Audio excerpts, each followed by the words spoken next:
Caros alunos, até o momento, a determinação da tensão normal de flexão tem sido calculada para o caso de vigas que se comportam elasticamente. Foi o que nós vimos na aula anterior. Entretanto, se o momento aplicado numa seção transversal produzir uma tensão normal superior ao limite de escoamento, será preciso realizar o que nós chamamos de análise plástica. No presente tópico sobre flexão inelástica, estudaremos a flexão contemplando um caso de uma seção transversal cujo material estará sujeito ao escoamento. Para ambos os casos de flexão, o elástico e o plástico, três condições devem ser cumpridas. Tá?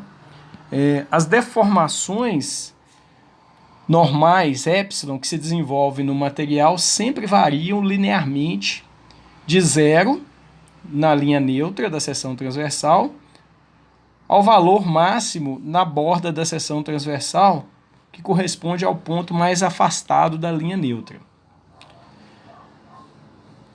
A segunda condição é que a força resultante na seção transversal deve ser igual ao somatório de todas as forças que atuam no plano desta seção. E a terceira condição é que o momento na seção deve ser equivalente ao momento causado pela distribuição de tensão normal sigma em torno do eixo neutro.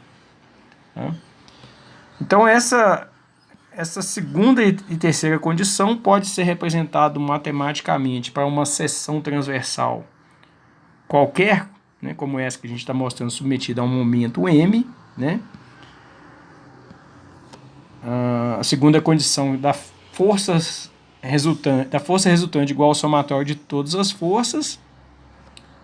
Então nós vamos fazer com que a integral da tensão sigma em dA, aqui está a representação do elemento de área dA, tem que ser igual a zero. E na terceira condição, né, do momento resultante da seção ser equivalente ao momento causado pela distribuição de tensões, né, nós vamos ter que o momento m vai ser igual à integral de y vezes sigma dA. Então, já que na primeira condição as deformações que se desenvolvem no material sempre variam linearmente, então nós vamos considerar aqui, olha, para uma seção retangular, que é mais simples de explicar, se eu colocar que o momento atuante é no máximo igual ao ME, que é o momento que produz o escoamento da seção, então nós ainda estamos dentro do regime linear elástico. Observe que eu coloquei um diagrama de tensão-deformação que mostra isso, né? Se eu aplicar um valor de um momento pequeno, eu vou ter uma deformação ε1 e uma tensão σ1 correspondente. Aqui nesse trecho é válida a lei de Hooke.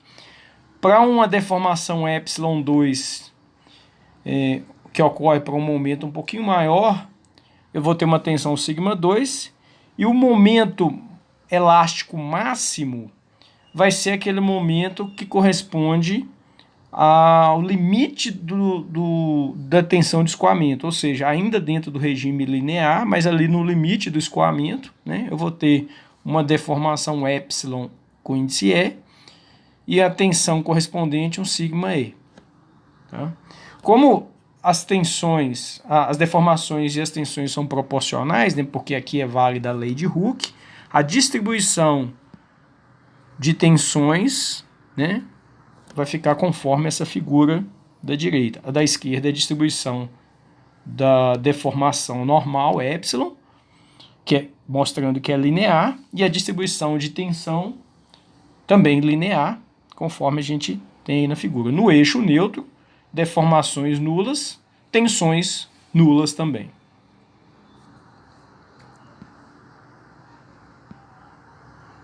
Numa visão tridimensional dessa seção retangular, né, nós temos o seguinte.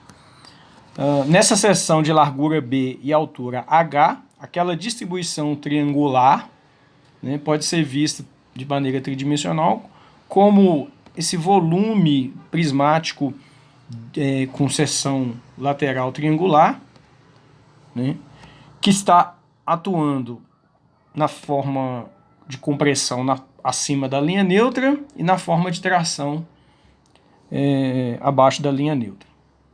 A força de compressão está sendo indicada como uma letra C. Essa força de compressão representa toda essa tensão de compressão que está distribuída de maneira triangular acima da linha neutra. E a força T de tração corresponde à força resultante de toda a parte inferior triangular distribuída nessa área inferior aí da seção transversal. Tá? Observem que a tensão máxima, já que o momento máximo é o momento que produz o escoamento, aquele ME, a tensão máxima de tração e a tensão máxima de compressão é um valor σE, que é o limite de escoamento do material. Tá? A força de compressão e a força de tração, elas são iguais por conta da condição número 2, que eu dizia que a força resultante na seção deve ser igual ao somatório das forças que atuam na mesma. Então, a força C e a força T, elas têm o mesmo valor em módulo. Tá? Como que eu calculo essa força C e essa força T? É uma formulação de um volume, né? Se a gente observar aí essa figura acima da linha neutra, dessa distribuição de tensão, eu tenho um elemento aí volumétrico aí, que pode ser calculado como sendo a área do triângulo vezes a largura B. Tá? Então é o que a gente tem aí, ó, meio, parênteses, H sobre 2 sigma E vezes B. Tá? Então é esse volume dessa figura. Da mesma forma, né, como a força de tração é igual em módulo, né, então vai dar meio H sobre 2 sigma E vezes B.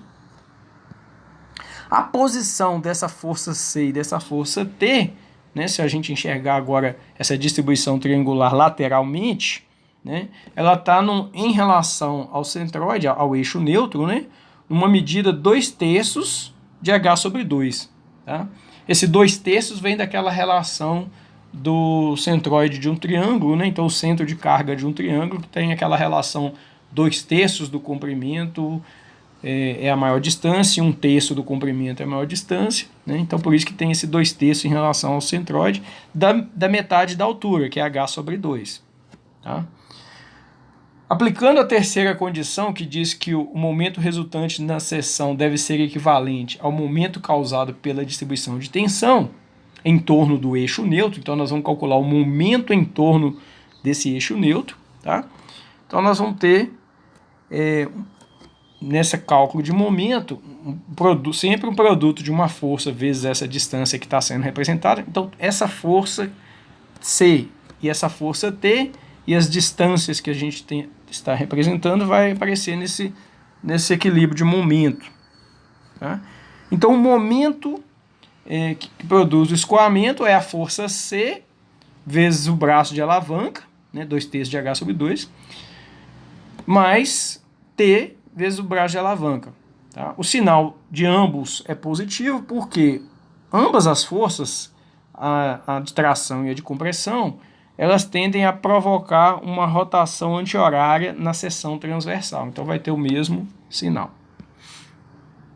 Então, substituindo C e T por aquela fórmula do volume, né, da figura prismática, multiplicando pelos respectivos braços de alavanca, nós vamos chegar nesta equaçãozinha, que o momento que produz o escoamento, ME, é 1/6 de BH ao quadrado vezes a tensão limite de escoamento. A gente pode observar que se aplicarmos a equação básica da flexão para a tensão máxima, MC sobre I, sendo I o momento de inércia, substituindo o C por H sobre 2 e o momento de inércia de uma área retangular que é BH ao cubo sobre 12, né? Se eu simplificar o H que está no numerador com o H que está embaixo, cortar também o 2 com 12, vai dar a mesma equação obtida pelo equilíbrio aplicado na seção. Tá? Então, esta é uma formulação que é específica para a seção retangular, tá? 1/6 de BH ao quadrado vezes sigma E é específica para a seção retangular, mas para qualquer outro tipo de seção, o procedimento é o mesmo, representam-se as forças de tração e compressão na seção, aplica-se as condições pré-estabelecidas, que são o somatório de forças e momentos, né? E encontra-se o momento elástico máximo. Então, esse ME, a gente pode chamá-lo, né, de momento elástico máximo, que é aquele máximo valor de momento que pode ser aplicado à seção sem que o escoamento aconteça. Eu diria que está ali no limite para o escoamento acontecer, mas ainda está no regime elástico do material. Tá? Bom, agora vamos estudar uma situação, né, para a mesma seção retangular, em que o momento aplicado na seção transversal é superior ao momento que produz o escoamento. Tá? E aí, nós vamos desenvolver esse momento plástico, né, para materiais como, por exemplo, o aço, né, algum tipo de aço que tende a exibir um comportamento elástico perfeitamente plástico, que seria correspondente a esse diagrama de tensão-deformação, quando eu tenho um trecho linear elástico e depois um patamar de escoamento. Então, essa é a região elástica plástica do gráfico, né? E vamos primeiro supor que esse momento pode ser um valor ainda pequeno, então eu tenho uma tensão σ1 para uma deformação ε1, depois eu vou aumentando gradualmente esse valor do momento até que ele atinja o próprio momento de escoamento, ou seja, eu tenho a tensão de escoamento no gráfico correspondente a esse momento de escoamento, né? Para um ε com índice E de escoamento. Tá?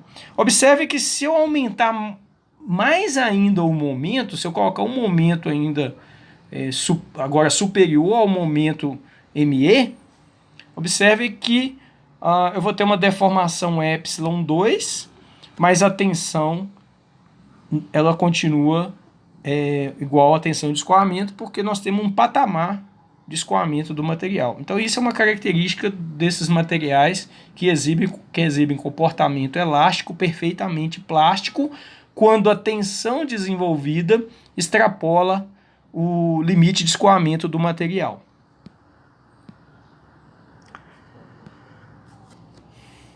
Então veja que as deformações, né, como a primeira condição que a gente estabeleceu no início desta aula, as deformações elas são sempre lineares. Tá? Observe aí que lá daquele gráfico de tensão-deformação eu tenho ε1, εE e ε2. Lembra que o ε2 corresponde a uma tensão, aliás, corresponde ao momento que extrapola ao momento ME, né? Mas no gráfico das tensões, observe que o limite de escoamento ocorre quando a deformação ε é o εE do gráfico, né? Vamos voltar aqui, ó. Tá? O εE do gráfico é quando começa o escoamento do material. Depois que começa o escoamento do material, o material continua sofrendo escoamento, tá certo? Então por isso que eu tenho aí essa distribuição de tensão linear no núcleo central da viga, mas as bordas superior e inferior desta viga eu já tenho uma representação da distribuição de tensão constante, que é a região que sofre plastificação. Tá? Então, essa visão tridimensional aqui, olha, deixa bastante claro, né, qual que é a região da viga que se comporta elasticamente, ou seja, esse núcleo central com o cinza mais claro aí, mas a faixa superior e a faixa inferior, né, onde já atingiu a tensão de escoamento σE, o escoamento ele ocorre de maneira plástica, né? Eu tenho escoamento, eu tenho deformação plástica destas regiões com cinza mais escuro numa faixa superior e inferior da seção transversal. Tá? Eu poderia, inclusive, equacionar o problema, né, de maneira similar ao que a gente fez na obtenção do momento elástico máximo, né, definindo aí quanto que vale as forças de tração T1 e T2, quanto que valem as forças de compressão C1 e C2, né? Mas vamos direto ao ponto. Vamos supor que eu aumente mais ainda este valor do momento fletor aplicado na seção, né? Eu ponho mais carga na viga, então o momento fletor M vai aumentar. E essa plastificação da seção transversal que começou pelos extremos, né, onde as tensões eram máximas, né, elas vão avançando nesse núcleo elástico de modo que em algum momento, né, para algum momento fletor, para algum aumento de carga que eu colocar nessa viga para aumentar o momento fletor, esse núcleo elástico ele vai sofrendo também plastificação. Então, o momento fletor que causa isso aqui na viga, ou seja, toda a seção transversal está sofrendo agora plastificação, e aí a distribuição de tensões é toda constante, σe, né? Ou seja, toda a distribuição de tensão na viga agora é o próprio valor do limite de escoamento. Esse momento eu chamo de momento plástico. Tá? Então esse momento M com índice P seria o momento plástico desenvolvido na seção. Esse valor de momento é um momento assim, excedente que eu posso aplicar na viga, excedente em relação ao momento elástico máximo calculado anteriormente. Então ele permite ainda esse acréscimo de momento fletor, que é esse momento de plastificação. Tá? Para a gente calcular esse momento plástico, nós vamos estabelecer algumas medidas aqui, que é a posição da força de tração T e da força de compressão C. Essa força de tração T vai ser para substituir pela distribuição de tensão abaixo da linha neutra. A força de compressão C, né, vai ser para substituir essa distribuição de tensão acima da linha neutra. Observem que o cálculo da força T e da força C também corresponde ao volume representado pela distribuição de tensão. Tá? Então eu tenho um volume aí, né, olhando lateralmente, eu tenho uma distribuição retangular de tensão. Tá? Então esse volume vai ser a tensão σe vezes a área B por H sobre 2. B vezes H sobre 2, né? Vezes σe vai dar um volume dessa distribuição superior de carga. E como o somatório de forças tem que ser igual a zero, esse valor vai ser o mesmo da tração, né? Vai ser o mesmo valor em módulo, tá certo? Então eu já tenho agora a força C, a força T, e eles estão posicionados na metade do H sobre 2, por isso que está indicado aqui H sobre 4. Então agora basta fazer o equilíbrio de momento da seção, porque o momento interno na seção transversal vai ser um somatório dessas forças C e T aí, multiplicado pelos seus respectivos braços de alavanca em relação ao eixo neutro. Quando a gente faz esse somatório, a gente chega que o momento plástico é 1/4 de BH² sobre σe. Tá? Observem que se eu comparar esse momento plástico com o momento elástico que eu calculei anteriormente, eu vou chegar que o momento plástico é 3 sobre 2 ME, ou seja, o momento plástico é 1,5 ME. Tá? O momento plástico é 1,5 vezes o momento elástico máximo calculado anteriormente. Essa relação do momento plástico MP pelo momento elástico máximo ME, definido aqui nessa formulação pela letra K, eu chamo de fator de forma. Tá?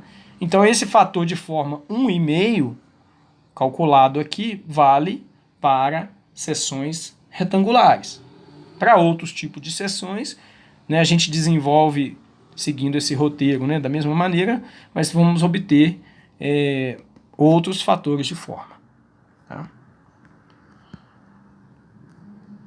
Um detalhe importante a ser destacado é o seguinte: quando eu tenho uma seção que não tem o eixo horizontal como sendo um eixo de simetria, né? Por exemplo, no caso da seção trapezoidal, o que é diferente em relação às seções retangulares ou outros tipos de seções que têm simetria em relação aos dois eixos x e y, né? Eixos planos de simetria na vertical e na horizontal. Quando a gente calcula para uma seção trapezoidal a posição do centroide, essa posição do centroide vai definir o eixo neutro quando o momento aplicado desenvolve tensões dentro do regime elástico. Tá? O que acontece se o momento extrapolar aquele momento de escoamento? Nós vamos ter plastificação da seção, conforme foi mostrado aí para a seção retangular, e aí quando a gente for avaliar o somatório de forças, né, para essa distribuição aí que a gente está mostrando em vermelho ou em magenta, né, na cor magenta, essa distribuição de tensões nos diz que a superfície neutra, na medida em que o material sofreu plastificação, né, a seção sofreu uma plastificação completa, a superfície neutra, onde as tensões são neutras, já não mais coincide com o centroide. Então a gente tem que ter uma estratégia para calcular a posição dessa superfície neutra. E a estratégia é a seguinte: como o somatório das forças tem que ser iguais, né? A tensão vezes a área dá a força, né? Então a tensão sigma E vezes a área acima da linha neutra vai dar a força de compressão, a tensão de escoamento vezes a área abaixo da linha neutra vai me dar uma força de tração, né? Então essas duas áreas, a área acima e abaixo da superfície neutra, elas têm que ser iguais, ok? Então eu tenho que recalcular essa posição da superfície neutra de modo que a área abaixo e a área acima da superfície neutra sejam iguais. Então essa área trapezoidal acima, que é também um trapézio, é igual à área inferior, que é também um outro trapézio. Então a gente tem que ter as condições geométricas onde essas áreas sejam iguais para que as forças sejam iguais. Ok? Bom, então, desta maneira a gente encontra a linha neutra para uma seção que não tem simetria, né? Como uma seção trapezoidal, poderia ser uma seção T, né? Ou qualquer outro tipo de seção onde esse eixo de simetria é apenas em relação ao eixo vertical, não sendo mais em relação ao eixo horizontal. Bom, então é isso que eu tinha para explicar, né? Nós acabamos de falar do tópico que tem o título Flexão Inelástica, mostramos como que se calcula o momento elástico máximo e como que se calcula o momento plástico.